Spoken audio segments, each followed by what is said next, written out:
नमस्कार, बहुत बहुत स्वागत है आप सभी का आज की इस खास चर्चा में। आज हम बात करने जा रहे हैं कि भारत में जो जिस तरह से अवैध बांग्लादेशी घुसपैठिए चले आते हैं और वो दिल्ली तक चले आते हैं, तो ये कैसे हो पाता है और क्या इन्हें रोका नहीं जा सकता, क्या इन्हें आइडेंटिफाई नहीं किया जा सकता? इस पर बातचीत करने के लिए बेहद खास मेहमान हमारे साथ मौजूद हैं। हमारे साथ मौजूद हैं एनएस जामवाल जी, बहुत बहुत स्वागत है। आप एडीजी रह चुके हैं बॉर्डर सिक्योरिटी फोर्स में। आपके कई रिसर्च पेपर आए हैं इस विषय पर कि किस तरह से अवैध बांग्लादेशी घुसपैठिए जो है वो भारत में चले आते हैं या दिल्ली तक चले आते हैं, और इसके तमाम ब्रॉडर पर्सपेक्टिव में आपने इसे समझाया है अपने रिसर्च पेपर्स के जरिए। लगातार आपके रिसर्च पेपर्स हमने पढ़े हैं और उनमें बहुत ही गहन जानकारी रही है कि अ, भारत और बांग्लादेश का जो बॉर्डर है 4096 किलोमीटर लंबा, इसमें किस तरह की तमाम चुनौतियां हैं। जो हमारी बीएसएफ के जवान हैं वो किस तरह की चुनौतियों से गुजरते हैं, बॉर्डर मैनेजमेंट कैसे किया जाता है, बॉर्डर सिक्योरिटी कितनी महत्वपूर्ण है उस इलाके में खास तौर पे,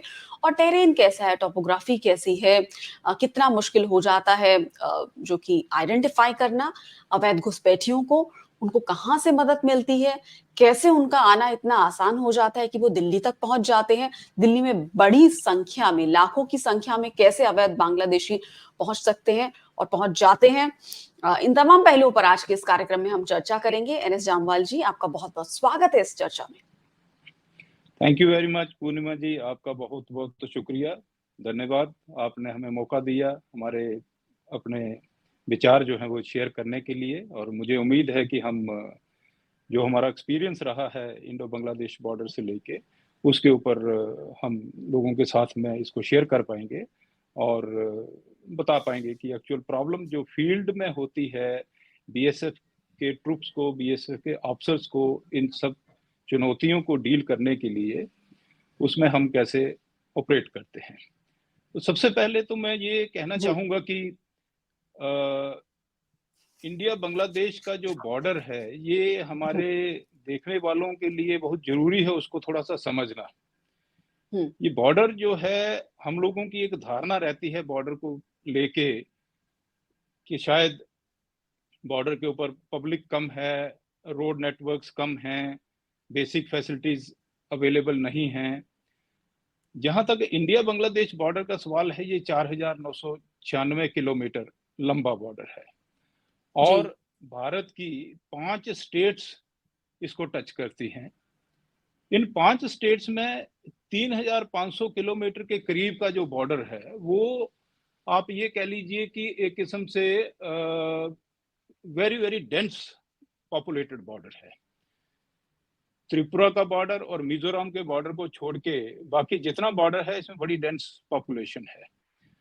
और बांग्लादेश के करीब 31 डिस्ट्रिक्ट्स जो हैं वो इसको टच करते हैं, जिसमें 54 रिवर्स हैं जो इंडिया से बांग्लादेश क्रॉस करते हैं।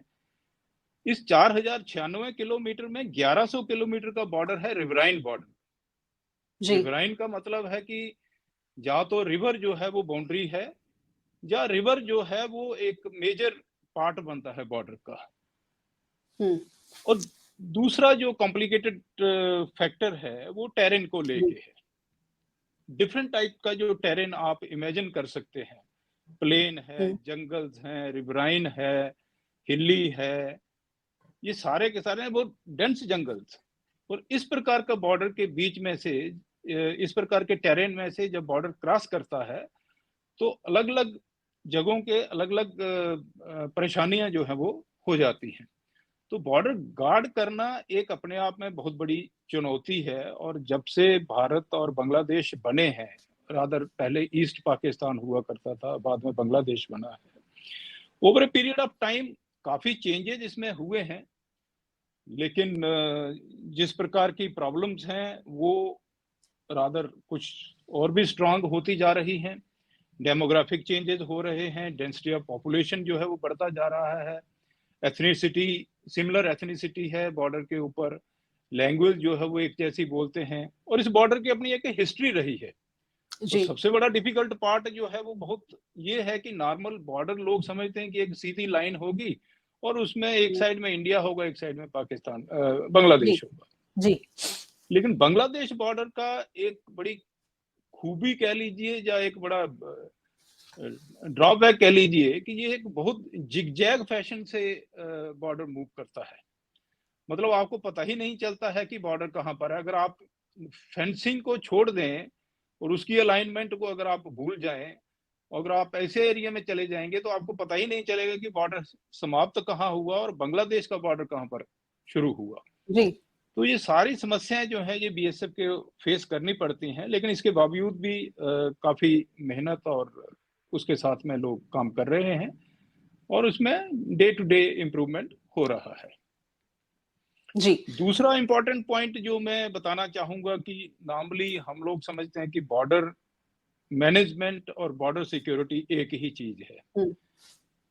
बॉर्डर सिक्योरिटी बॉर्डर मैनेजमेंट का एक कंपोनेंट है।